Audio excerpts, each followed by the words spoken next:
What's poppin', yo? It's your boy. Fuck! What's poppin', yo? It's your boy WTF Arto. Sparkly boy cacti Nadia here. And on screen right now, you're seeing our Instagram pages on which we usually post our most decent pieces. Hence, a good representation of what we actually do. So, we've decided upon making this art channel in order to create a safe, respectable, and understanding place for artists. We especially celebrate constant growth and improvement in the art sphere. And in order to accomplish everything in a lighter tone, we use our own characters as we feel more comfortable speaking in front of an audience. Real talk though, we understand that there are a lot of hardships in the art community, especially in the art community. Because there's so many accounts that try to become popular, get an audience, create a community. However, they're left unnoticed, especially on Instagram. The algorithm just doesn't work. It's really hard to become popular in there because the algorithm doesn't support older accounts. Meaning, if you have a new one, you're more likely to pop off. Whereas users like myself and Nadlian here, we're using really old accounts which don't get recommended to many users just because the system doesn't pick up on them and leaves them to the side. Bringing me back to our accounts which we created ages ago and how we can relate to you guys since we couldn't really reach an audience that easily. For the longest time we also weren't able to have a platform where we could post the art that we so badly wanted to be noticed by the world. Just because we couldn't really, again, reach an audience that would support what we do. More about Instagram will be mentioned later because we have some tips for you. Before that, however, let's talk about the stigma of being an artist, and there are a lot of problems limited with that. Not with the artists themselves necessarily, but more with the people that are supposed to encourage them. So let me be honest guys, only if I said I would be, devoting myself to art, that I would be starting an art account, and that I really just want to be an artist in the future, people would mostly laugh at my ass. I'm not even joking. Even my own friends and family doubted me at some points, especially in the beginning, because they would say to me, well, yeah, but you're not Picasso. Which is very discouraging for young artists because, let me be honest, people nowadays legitimately think, oh well, being an artist or like being a musician or a singer is no natural born talent. Which is like, what? People really think, well, you can be an artist, but I learned maths and I went to school for that. Well, Sherlock, so did I. The fuck? But, have it your own way, boo. Still, what I think is most important for young artists is to find a small friend group, even if it's just online or just several people who really support your art and support you. Mentally, especially. Honestly though, finding people that support you is such an important thing.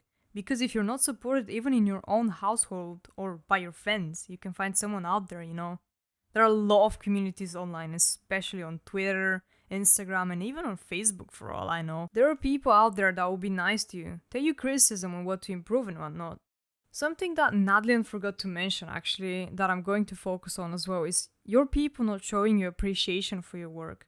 For example, Nadlian's parents weren't supportive of his own art, his own stuff that he created, to which I can't necessarily relate to, because mine are rather supportive, but that doesn't mean I get the recognition I require by them. However, mine are just wanted to enforce their beliefs and ideas onto me, leading to the peer pressure of studying graphic design, even though that wasn't exactly what I wanted to do, which is pretty much like the opposite story from Nadlian. Also, another thing I forgot to focus on is that there are a lot of countries that express their visions of art that are almost like a taboo, In our own country, there is even a saying that directly translated means an artist doesn't feed the house. Man, what the fuck is that even supposed to mean? Considering that even folklore can sometimes kill the ambition of a child. And all of that even though the art industry is literally popping right now. Am I right, Nadlian? Yes, sir. Yes, sir, skis. But yeah, there's a lot of stuff going on in the industry right now. Therefore, I don't think people should still be that inconsiderate of you and make remarks like, oh yeah, you can't feed the house, you can't have a proper job, etc, etc. Even though we all know artists get paid a lot, especially in the industry. Although not necessarily, actually. By being a freelancer, you can still create a lot of interesting pieces though. Which then all spirals down to the point of competition. We hate that shit, don't we, Nadlian? We kinda do. Yeah, since a lot of people nowadays, especially starting artists, they see other artists as competition. So they'll say things like, oh my god, look at their art, it's so beautiful, I can never reach that point, I can never be as good as them, etc. Which is cool.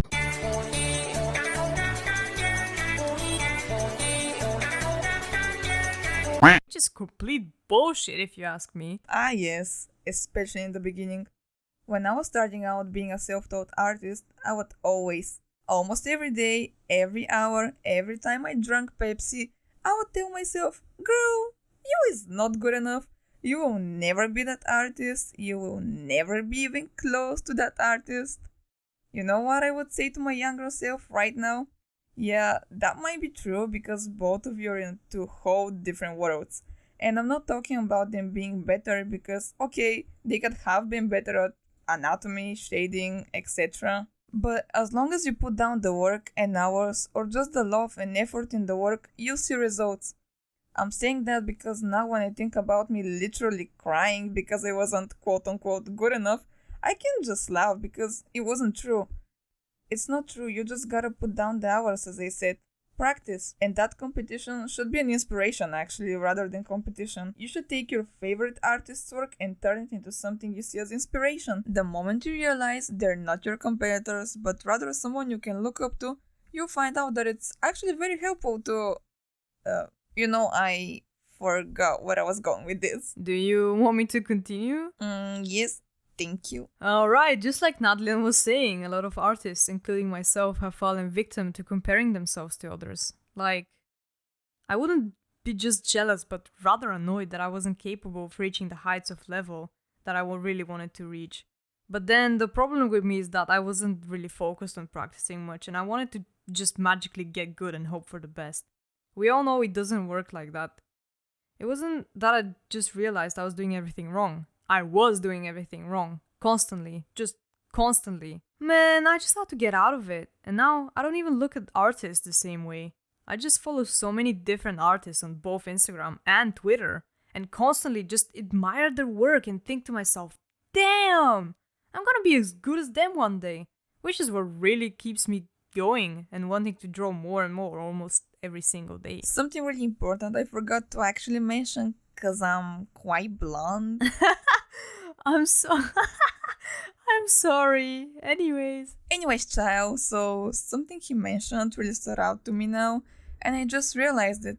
Again, I'm kinda blonde, but anyways, about the whole competition thing, I no longer see a threat into the fact that someone else is more skilled than me because I know I've learned.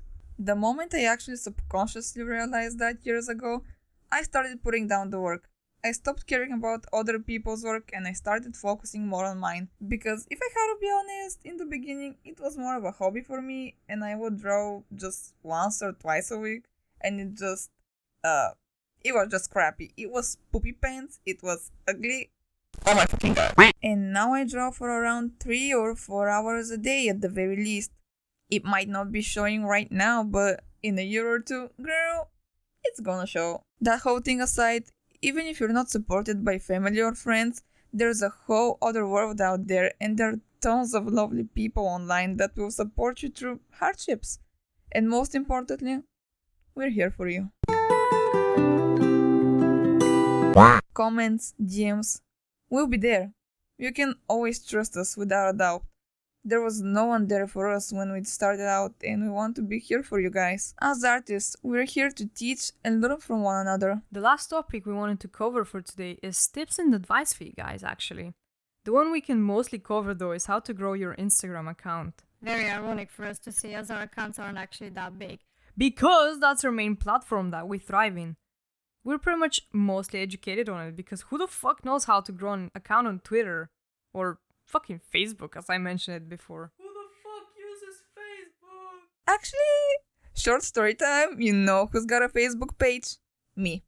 And you know who likes my drawings? My mom. Thanks, mom. My mama. Anyways, back on track. First of all, you have to create your own community and interact with other artists. So, basically, use a lot of hashtags. Use ones that are related to the materials or medium you used. For example, if you've used fucking, Faber-Castell pencils, put it down there. That way you intrigue people that want to use the same products and they want to see your artwork using that product. That way you can also attract more people that are interested in the same area as you. And they're not just some random ass people coming from fuck knows where. For example, let's say you live in Russia and there are people from USA hitting you up like, it just wouldn't make sense, would it? You have to attract people that you can create a community with. people you could be relatable to and appealing to. As for connecting with other creators, I'm pretty sure Nadlian can speak more on the subject, since I'm not a very social artist and I lack the experience since I'm quite shy about my work and don't always talk about it. However, interacting with others is still very important, as even I had to get out of my comfort zone and do myself a favor by meeting others. And yeah, that support you get from others is very valuable to an artist in order to advance further. But it should be support as in criticism-wise rather than opinion-wise, because criticism is very important, especially if you want to learn from it. I'm pretty sure this would be a video on its own, but you know, constructive criticism is something way different from opinionated criticism. In my opinion, getting constructive criticism from fellow art friends is very important, as they're not gonna look at from a, how should I say this? A major public standpoint. For example, a normal consumer would just go off and say something like, "Why is your character so feminine when they're a male? Excuse me?" Where an artist would say, "What's wrong with the right hand? Sis, that doesn't look correct. Why are the legs like that? Why does the foot only have 3 Fingers. toes? Fuck." You get the point. For me, something that has gotten really important is being consistent. Let's say you have a stable account. You've got it going well for you, you have several friends, that's amazing. What's next? Being consistent. Sissy. If you're not consistent, the Instagram algorithm is gonna kill you pretty fast. And let me tell you, I have the most experience with shadow banning, with being completely ignored by Instagram, like left on scene. Yeah.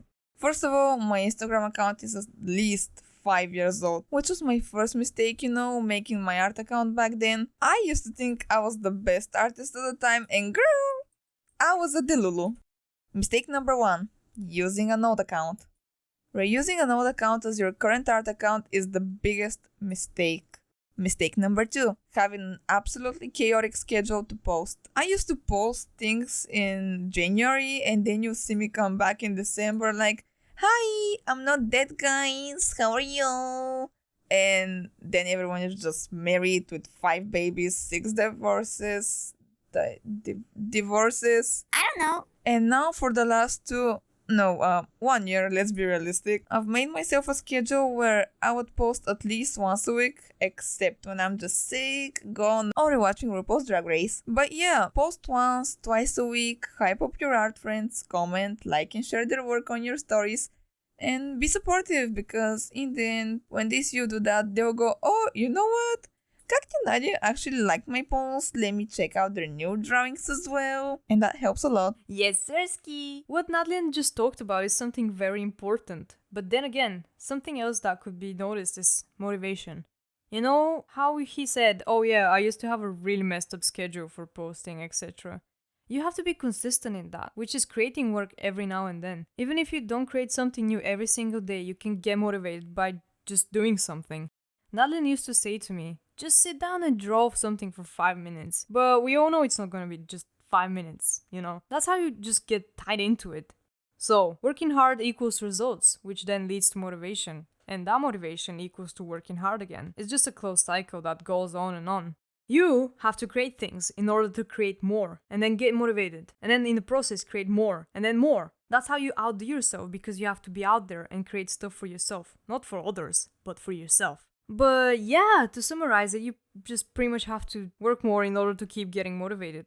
That's how it was for me, at least. My account was made in like 2017 or something, and my artworks don't get recommended that often to people. Moral of the story, I think I'm doing much better than I used to, because I post a lot more frequently and don't really care about likes. Even if I don't post things that aren't finished necessarily, I post works in progress, sketches, screenshots of whatever the fuck I'm doing and all that. It just keeps people interested in you. You're not a robot that generates art in any case, so might as well do what you can and keep people intrigued. And even with all this advice, you should still keep up with your pace and take things slow. And just so you know, it's never too late to pick up on art, as even I started quite late and still look what I got now, Henny. We're both self-taught artists, so I don't see why anyone wouldn't be capable of getting somewhere by just trying, And yeah, that concludes for our first video. Hope you enjoyed it. Stay bitchin'. Please don't be disrespectful to people on the internet. That's not cool. You know what's cool? liking and sharing this video, and not forgetting to subscribe. And please, learn how to draw these damn hands. Period. Oh, Nadlian just fucking left.